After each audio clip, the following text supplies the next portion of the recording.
আসসালামু আলাইকুম প্রিয় খামারি বন্ধুগণ, কেমন আছেন সবাই? আশা করি সবাই ভালো আছেন, সুস্থ আছেন। আজকে আমি আপনাদেরকে নিয়ে এসেছি আশুলিয়া বারুইপাড়া দুলহাস ভাইয়ের দেশি মুরগির খামারে। দুলহাস ভাইকে নিয়ে এর আগে আমরা একটা প্রতিবেদন করেছিলাম যে উনি অল্প জায়গার মধ্যে রুমের মধ্যে খাঁচা সিস্টেমে এই দেশি মুরগিগুলো লালন পালন করে আসছেন। তো সেখানে অনেক বন্ধু জানতে চেয়েছে যে তারাও যদি দুলহাস ভাইয়ের মতো রুমের মধ্যে এই খাঁচা সিস্টেমে অল্প জায়গার মধ্যে অনেক বেশি দেশি মুরগি লালন পালন করতে যান, তারা আসলে কীভাবে শুরু করতে পারেন। এবং এখানে খুবই কয়েকটা গুরুত্বপূর্ণ বিষয় থাকে যে এই যে খাঁচার মধ্যে যে আপনারা দেশি মুরগিগুলো লালন পালন করবেন, খাঁচার মাপটা আসলে কেমন হবে, বা খাঁচা তৈরি করতে গেলে বা কোথাও থেকে সংগ্রহ করতে গেলে আপনারা কীভাবে এটা সংগ্রহ করতে পারেন, কত টাকার মতো আপনার খরচ হতে পারে, বা এই যে দেশি মুরগিগুলো কতদিন বয়সের পর থেকে আসলে এই খাঁচার মধ্যে আপনারা তুলে লালন পালন করতে পারেন, বা মুরগির যে বিষ্ঠাটা থাকে সেই বিষ্ঠাটা আসলে আপনারা কীভাবে পরিষ্কার করতে পারেন, এই ব্যাপারগুলো বিস্তারিত ব্যাপারটা যেটা থাকে সেটা আমরা আজকে দুলহাস ভাইয়ের কাছ থেকে জানবো এবং আপনাদেরকে জানানোর চেষ্টা করব। আশা করি সবাই আমাদের সাথেই থাকবেন। আসসালামু আলাইকুম ভাই। ওয়ালাইকুম আসসালাম, কেমন আছেন ভাই? আছি আলহামদুলিল্লাহ, ভালো আছেন দুলহাস ভাই? আলহামদুলিল্লাহ।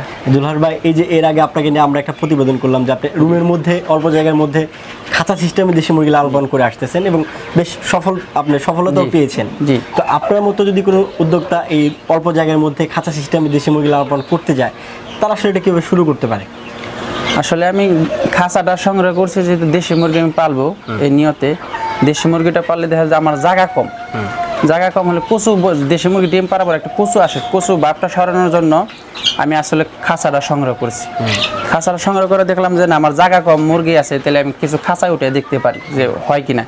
পরে ইনশাল্লাহ বোর্ডিংয়ের পরেই উঠে দিয়েছি, আলহামদুলিল্লাহ ওখানে লালন পালন হয়, আলহামদুলিল্লাহ কোনো সমস্যা হয় না। আচ্ছা, এই যে বলে যে ব্রোডিংয়ের পরেই আপনি উঠাই দিচ্ছেন, ব্রোডিংয়ের কতদিন পরে এটা আসলে উঠাইছেন? ব্রোডিংয়ের হয়তো 10-15 দিন পরে আমি উঠিয়ে দিচ্ছি। এতে কি কোনো সমস্যা হয় না? না না না না। আচ্ছা, এই যে খাঁচা আসলে টোল এখন আপনার আছে কয়টা? খাঁচা আছে হলো আপনার 4টা। একটা খাঁচা কত স্কোয়ার ফিট?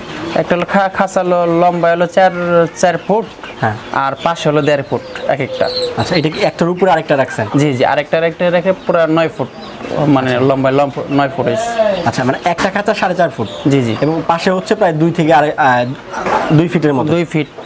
আচ্ছা, তো এই একটার উপরে আরেকটা রাখছেন, তো সেই ক্ষেত্রে আপনার টোটালটা হয়েছে 9 ফিট। জি। আর এই পাশে হয়েছে 9 ফিট। জি। আচ্ছা, এই খাঁচাগুলো আসলে ভাই সংগ্রহ করছেন কোথা থেকে? সংগ্রহ করছি আমি বাজার থেকে। তাহলে আমাদের পাশে বড় মানে হাটে পাওয়া যায়, ওখান থেকে সংগ্রহ করছি আর কি। এগুলো কি রেডিমেডই পাওয়া যায়? রেডিমেডই পাওয়া যায়। আচ্ছা, এগুলো প্রাইসটা কেমন পড়ছে আপনার? প্রাইসটা একটা খাঁচা দেখা গেল আমার 2000 টাকা খরচ পড়ছে। আচ্ছা, তাহলে 4টা খাঁচা আপনার টোটাল 8,000 টাকা খরচ পড়ছে। আচ্ছা, এই যে আপনার প্রায় 4টা খাঁচা, একটা খাঁচা প্রায় 9 ফিট করে আপনার লম্বার দিকে আছে, পাশে আছে প্রায় 2 ফিট। আপনার প্রতিটা খাঁচা আসলে মুরগি কতগুলো পালা যাবে, বা টোটাল আপনি কতগুলো মুরগি এখন লালন পালন করতেছেন? আমি লালন পালন করতেছি এই 4টা খাঁচার ভিতরে দেখা গেল যে যদি ব্রোডিংয়ের পরে হয় তাহলে দেখা যাবে যে একটা খাঁচার ভিতরে যদি মিনিমাম ব্রোডিংয়ের পরে 5 থেকে 6টা করে একটা রাখা যায়, তাহলে আপনার খুব আছে 4 খাঁচার ভিতর প্রায় 24টা। আচ্ছা, তাহলে 24 দিয়ে 6 দিয়ে গুণন দিতে হবে। আচ্ছা, আর যখন একটু বড় হবে 3 মাস বা ডিম পাড়ার সময় হবে, তখন দেখা গেল যে ওই 2টা করে রাখতে হবে। আচ্ছা, মানে খুব আসলে টোটাল 24টা। এবং যখন ডিম পাড়া মুরগি যখন অ্যাডাল্ট হয়ে যাবে, জি, তখন আপনার প্রতিটা খোপে প্রায় 3টা করে মুরগি পালা যাবে। জি। আচ্ছা, তাহলে তো এখানে অনেক মুরগি পালা যাবে। জি। আচ্ছা, আমি হিসাব করছি প্রায় আমার ডিম পাড়া মুরগির মতো প্রায় 96টা বোধ, একটা 4টা করে আমি হিসাব প্ল্যান করছি যে 4টা করে রাখবো, তাই 96টার মতো রাখা যাবে আর কি। এই মাত্র 8,000 টাকার খাঁচাতে? জি। আচ্ছা, এখানে আমি আমার বন্ধুদের একটু বলে দিই যে আপনারা যারা শেড তৈরি করতে চাচ্ছেন বা ছাদের উপরে বা রুমের মধ্যে শেড তৈরি করতে চাচ্ছেন, এখানে কিন্তু একটা নতুন একটা আইডিয়া পাওয়া যাচ্ছে যে আপনারা রুমের মধ্যে চাইলে অল্প জায়গার মধ্যে মাত্র এই যে 8,000 টাকার খাঁচা দিয়ে আপনারা প্রায় 90 থেকে 100টার মতো দেশি মুরগি লালন পালন করতে পারবেন, খুবই অল্প জায়গার মধ্যে এবং কম খরচের মধ্যে।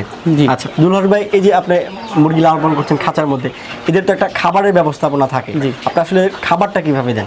খাবারটা বাটি আছে, খাবার আরো সুন্দর হয় খাঁচার ভিতরে পারলে, খাবারটা পরিপূর্ণ হয়, খাবার আর নষ্ট হয় না, মানে সময় মতো বাটিগুলো দেওয়া যায়, মানে খুব সুন্দর ব্যবস্থা, খাঁচার ভিতরে আরো সুন্দর হয়। আচ্ছা, এই যে বাটি আপনার একটা কিনতে কত টাকার মতো খরচ পড়ছে? 10 টাকা পিস।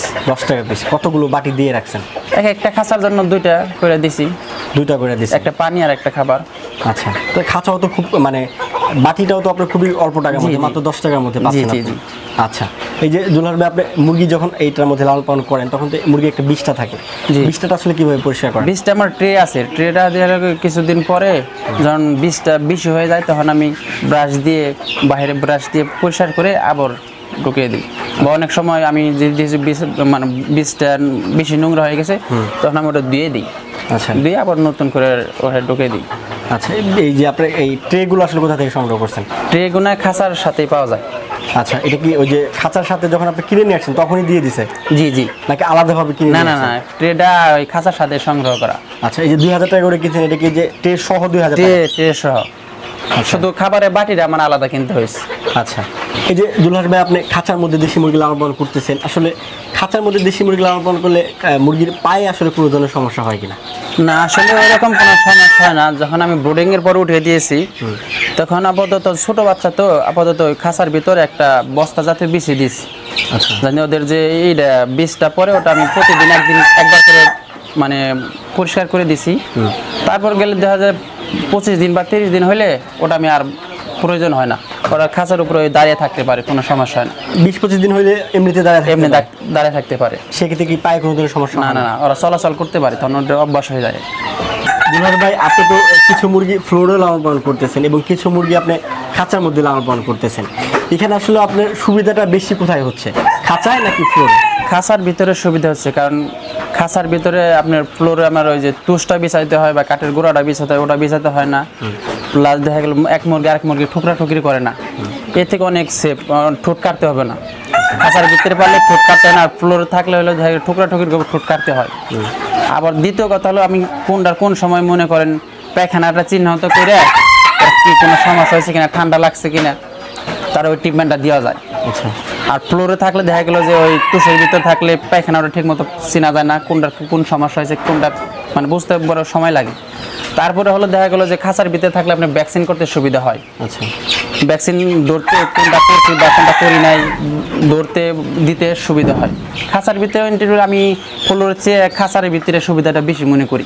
আচ্ছা, মানে খাঁচার মধ্যে আপনি মুরগির রোগ নির্ণয় এবং মুরগি কি অবস্থার মধ্যে আছে আপনি দেখলেই আসলে নির্ণয় বোঝা করা যায়। যায় জি, যে জি, জি। আমি এই মুরগিটাকে ভ্যাকসিন করছি, ওই মুরগিটাকে ভ্যাকসিন করি করি নাই, নাই। বা এই মুরগির পায়খানাটা দেখে একটু আমার কাছে সন্দেহ মনে হচ্ছে। জি, জি, জি। ফ্লোরে আসলে এটা বোঝা যায় না যে এত জি। মুরগির সাথে কিভাবে আপনি এটা বুঝবেন। জি জি আচ্ছা, তাহলে খাঁচার মধ্যে আপনার বেশি সুবিধা হচ্ছে। জি, বেশি সুবিধা। আচ্ছা, ভবিষ্যতে কি খাঁচার মধ্যে আরো দেশি মুরগি পালার মানে চিন্তা ভাবনা আছে কিনা? যে আমার চিন্তা ভাবনা আছে যে আমি আর কয়েকটা খাঁচা সংগ্রহ করব, খাঁচা সংগ্রহ করে খাঁচার ভিতরে আর কি বেশিভাবে মানে শুরু করব।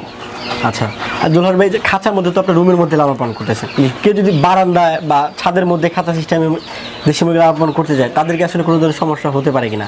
না, আমি যেহেতু ঘরের ভিতরে পালতেছি কোনো সমস্যা হতে পারে না, বারান্দায় ফেলতে আরও সুবিধা হয়, কারণ আলো বাতাসটা বেশি পাবে, তাদের আর কোনো সমস্যা হবে না ইনশাল্লাহ, তাদের কাছে আরও সুবিধা বেশি। আচ্ছা, দুলাল ভাই নতুনদের জন্য আপনার কোনো পরামর্শ থাকবে না? যদি অনেকে এখন দেশি মুরগির সাথে যুক্ত হতে চাচ্ছে, তারা বিভিন্ন উপায়ে দেশি মুরগি লালন পালন করে আসছেন, তো আপনার কোনো পরামর্শ থাকবে কিনা?